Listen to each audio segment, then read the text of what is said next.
Hi and hello again. I'm James, and I'm an addict. I haven't updated my not doing fentanyl or heroin thing in some time. It's like a month. It's been like a month or so, maybe a little over. I moved apartments and I got a job finally. It's been like 2 years since I've had a job. I'm a cook at the Hilton. It's really cool. I cook breakfast. I get there like 4 in the or like 5 in the morning, and then I cook breakfast for people, and then and I'm the only cook, so I get to like talk to people, and I'm really close. So like people get to tell me if they like my food or not. And that means a lot because I like cooking for people, man. It's cool.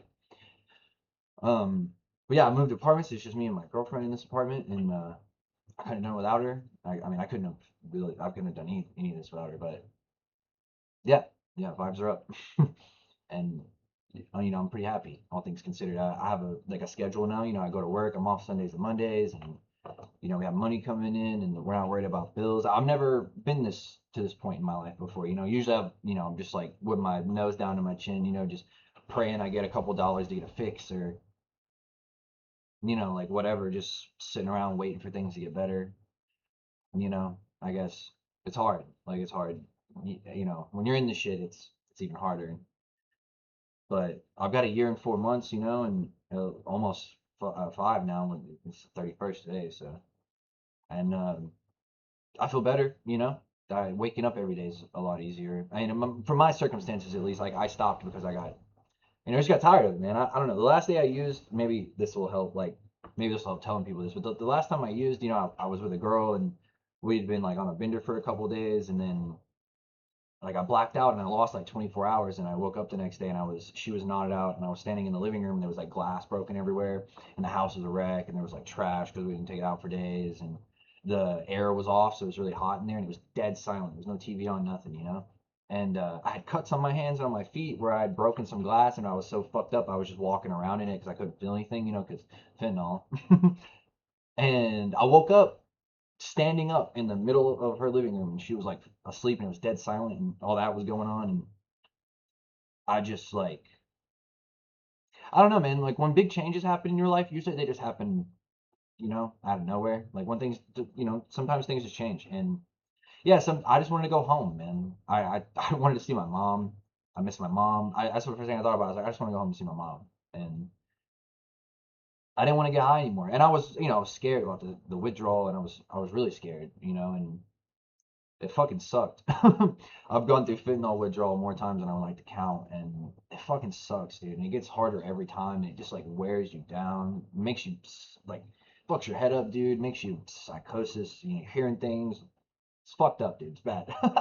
But yeah, I got through it, and I haven't used since, And of course, I still miss it. I miss, opioids are the shit, dude. Don't ever try them if you haven't. I mean, it's the best, worst thing I've ever done in my life. It's changed everything, No, when you have something that can take away it all, why, how could you say no to that? It's hard. It's fucking hard. But I don't know. It's different now. Most days I don't even think about it anymore. And like I smoke weed, to like, cause I don't want to do subs and methadone and shit. So I smoke weed, like the carts and shit, and that's fine. I don't get like blasted, or I'm not like super stoned every day or anything and stuff like that. Like I just like smoke here and there for my anxiety, really. Just to like help chill me out, like when I'm like real, anxious and shit, and because I have a lot of panic attacks, and like that's the reason like the downers are such a thing for me. But I'm learning to cope, and having a job helps, honestly. And having a job that I enjoy helps. Cooking for people, and like people telling me they like my food, that makes me feel really good. And my coworkers are really nice and they like me. I don't know. It's been a lot of things have changed in the last year, and a lot of it's thankful. Think I'm sorry. A lot of it's because of my partner. She's awesome. She helps me a lot. She's at work right now, but you guys I'll have to introduce her one day. She's really awesome, and she saved my life. She picked me up like a stray dog. I got out of the psych ward last year, and she hit me up just to hang out, and like we'd followed each other for some time on Instagram, and like she hit me up to she just wanted to hang out, and I told her my whole situation. Like I was honest with her, like I just got out of the psych ward, like I have nothing on the job. I live with my mom, I have nothing, like literally absolutely nothing. And she was like, I don't care. And she lived in Kentucky. I live in Tennessee. She drove 2 hours to come see me and just sit with me at my mom's house, which, by the way, we couldn't even hang out at my mom's house because she didn't want anybody over because she couldn't trust my dumb ass. So we went to the park and just like hung out at a creek, dude, and just talked. And she said that was a great day for her. I don't know. She literally loved me when I was a bum, dude. Like I had nothing, and then now I have a job and I'm sober and you know, yeah, yeah. It was I almost want to cry, dude. Like, cause it was hard, man. Yeah, sorry. It was hard, dude. It fucking addiction sucks, man. It sorry. I'm crying. Yeah, yeah. But addiction sucks, man. It sucks. It. Sorry, I'm gonna get a paper towel. Yeah, yeah. It sucks, dude. Like it really, it takes everything, man. It takes everything, and it is something. It makes you a bad person, and the worst thing ever, like the almost one of the worst parts about it is like you lose like time, and you lose so much time. Like I'm 26, I don't even feel like yeah, I just boom, like I don't know. I lost a lot of friends died, and I didn't even go to their funerals, and the ones I did go to, I was high for. My nana got a. I'm trying to like be real, but I don't want to cry, But I want to be like, real about drug addiction and like the things it does to you. But I'm a baby. I'm really soft.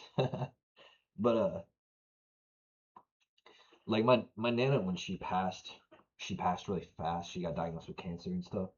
And when I went when I went with my mom to go, they were unplugging her and stuff. I like I was fucked up on Xanax and like fentanyl and stuff, and I wasn't even really there for it. I mean, of course I cried and I was really tore up, dude.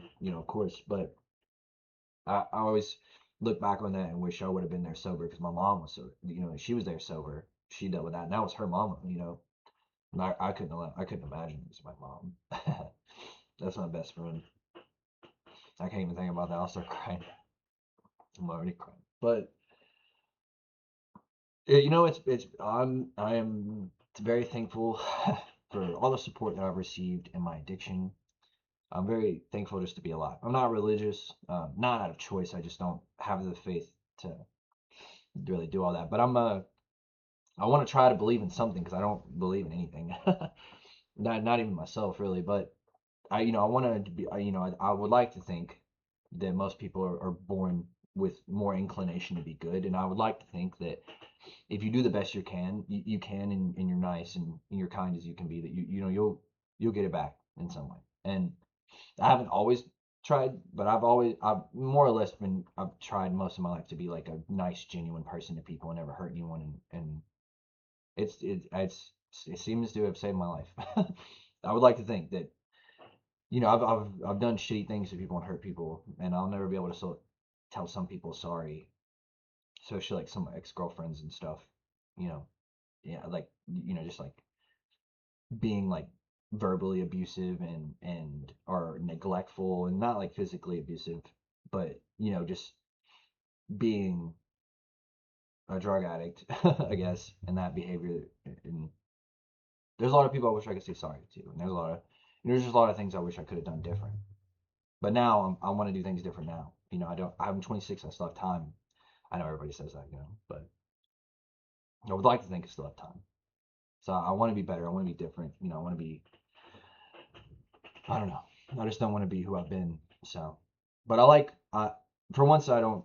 I like myself and I like who I'm turning into, and I am hopeful for the future. I'm very scared to have hope because I don't want the rug to be ripped out from under me. But I suppose sometimes that's you have to take a leap. You have to have faith. But yeah, yeah, I'm doing okay and I'm happy. And if you're struggling with the drug thing, I hope you know that you're loved and you matter more than you know. And that if everyone's giving up on you, because I never had that happen to me, if everyone's giving up on you, dude, and like you somehow see this out here in the wild on the internet, dude, I love you and I'm so proud of you. And I'm like, dude, I know it sucks, more than like words can describe. But I'm wishing you the best. And reach out if you want to yap. I'll put my Instagram or some shit. Yeah, and so if you ever want to yap or you need somebody to talk to, just reach out, dude. As you can see, I'm emotionally, I'll cry, dude. I don't care. And all that fucking men don't cry bullshit and all this and that, dude. I've seen some shit, dude, and I cry. It's hard, man. It's hard. It hits you hard. But I'm proud of you, and I'm glad you're here, and I'm wishing you the best always. And you got it. You got it, man. Just one day at a time. But it'll be okay. I promise.